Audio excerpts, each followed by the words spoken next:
देखो यूं पे लिया पा अकाउंटिंग फॉर शेयर कैपिटल सवाल नंबर 1, 2 और उदाहरण नंबर 1 में लायो।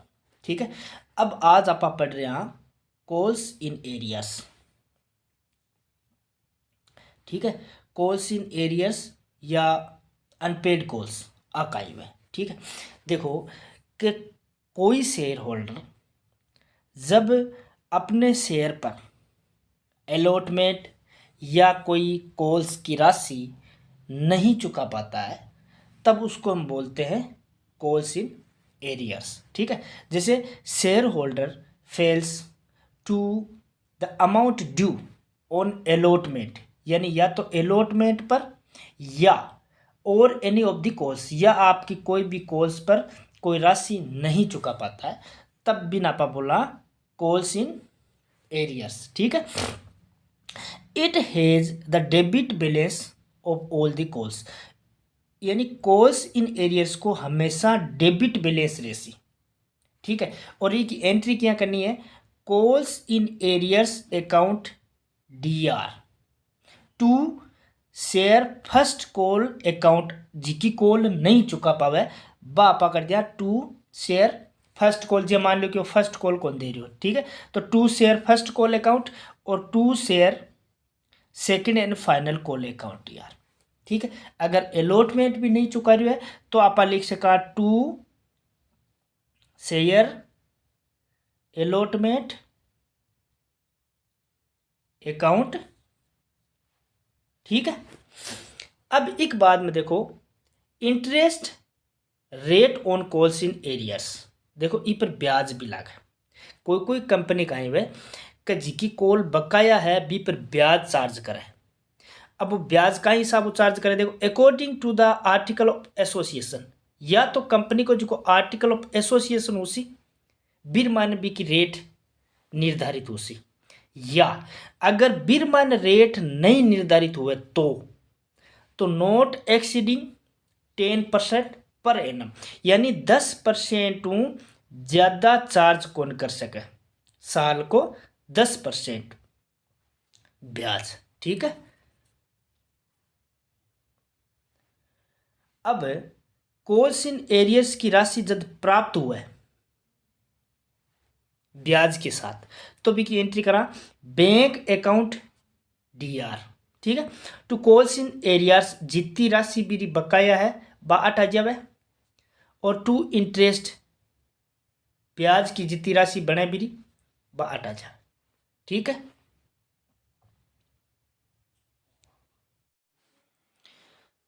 अब देखो जैसे मान लो कोई शेयर होल्डर है, ठीक है, और उसने 100 शेयर लिए और कंपनी ने फाइनल कॉल के रूप में उनसे 2 रुपये पर शेयर मांगे। ठीक है, तो उसकी राशि बनती है 200 रुपये। ठीक है, और वो ये राशि जमा नहीं करवा रहा है तो ये 200 रुपये की राशि हो जाएगी कॉल्स इन एरियर्स। ठीक है, अब जैसे कंपनी ने मान लो कि कहा कि आप 1 अक्टूबर तक ये राशि जमा करवाओ। ठीक है, 1 अक्टूबर तक, 1 अक्टूबर तक वो राशि जमा नहीं करवाता है। अब वो जमा करवाता है मान लो कि 1 दिसंबर को। कब करवाता है, 1 दिसंबर को। तो ब्याज किस हिसाब से होगा, 1 अक्टूबर से 1 दिसंबर के बीच में तक का ब्याज, यानी कि 2 माह का ब्याज। अब कंपनी उसे कितने लेगी, 200 रुपये तो कॉल्स इन एरियर्स और 2 माह का ब्याज। तो ये होता है कॉल्स इन एरियर्स और उस पर ब्याज। अब आप यूँ मिलतो जुलतो सवाल वेलावा। ठीक है, देखो chronic limited issued 10,000 equity shares of ₹10 each, यानी 10,000 शेयर है, 10 रुपये को एक शेयर। ठीक है, पेबल एट ₹2.50 ऑन एप्लीकेशन पर 2.50, ₹3 ऑन अलॉटमेंट 3 रुपया अलॉटमेंट पर ₹2 ऑन फर्स्ट कॉल पर ₹2 and the balance of ₹2.50 on second and final call, second और फाइनल कॉल पर ₹2.5। ठीक है। All the shares were fully subscribed and paid except of a shareholder having so shares who could not pay the for second and final call, यानी सारे शेयरों पर राशि प्राप्त हो गई सिवाय एक शेयर होल्डर जिसने 100 शेयर लिए, उसने सेकंड और फाइनल कॉल की राशि नहीं चुकाई। ठीक है।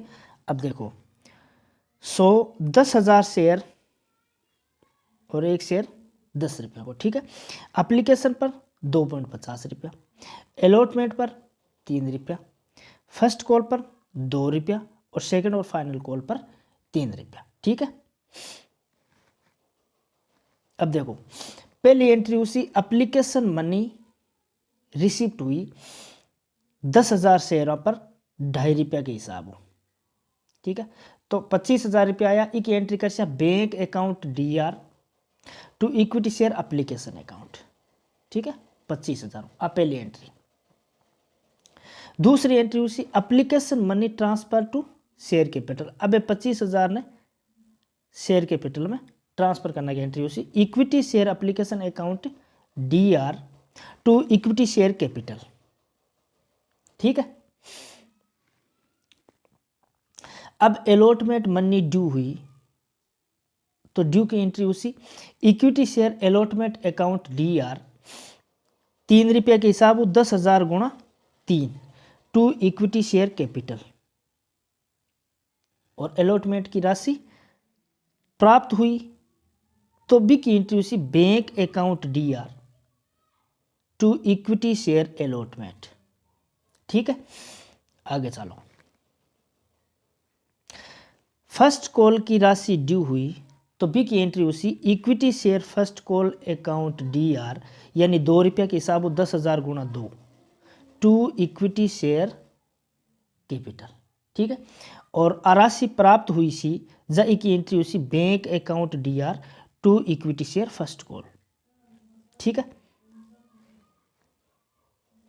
अब है सेकंड और फाइनल कॉल बाद ड्यू हुई तो बी की एंट्री उसी equity share second and final call account DR 10,000 गुणा 2.50 पैसे के हिसाब 25,000 टू इक्विटी शेयर कैपिटल। ठीक है।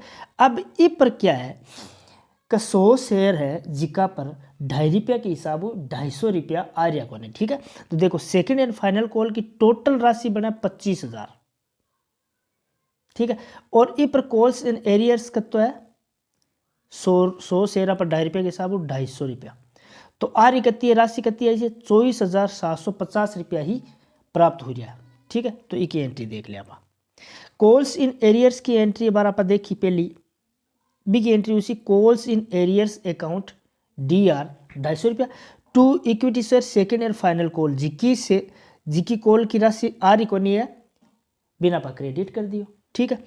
अब सेकंड और फाइनल कॉल की राशि 24,750 प्राप्त हो रहा है। बी की entry bank account DR to equity share second and final call 24,750। ठीक है। अब आप दोनों ने मिलार एक ही एंट्री कर सका। ठीक है। देखो डेबिट में कहीं कहीं है एक तो अपन बैंक अकाउंट डेबिट करना पड़ सी 24,750 कर दियो, और कॉल्स इन एरियर्स अकाउंट है वो भी डेबिट कर दियो ₹250। ठीक है। क्रेडिट में देखो अटी to equity share second and final call है और अटा भी टू इक्विटी शेयर सेकंड और फाइनल कॉल है, तो ई पापा कर दिया to equity share second and final call 25,000। ठीक है। ये हिसाब कर लो है।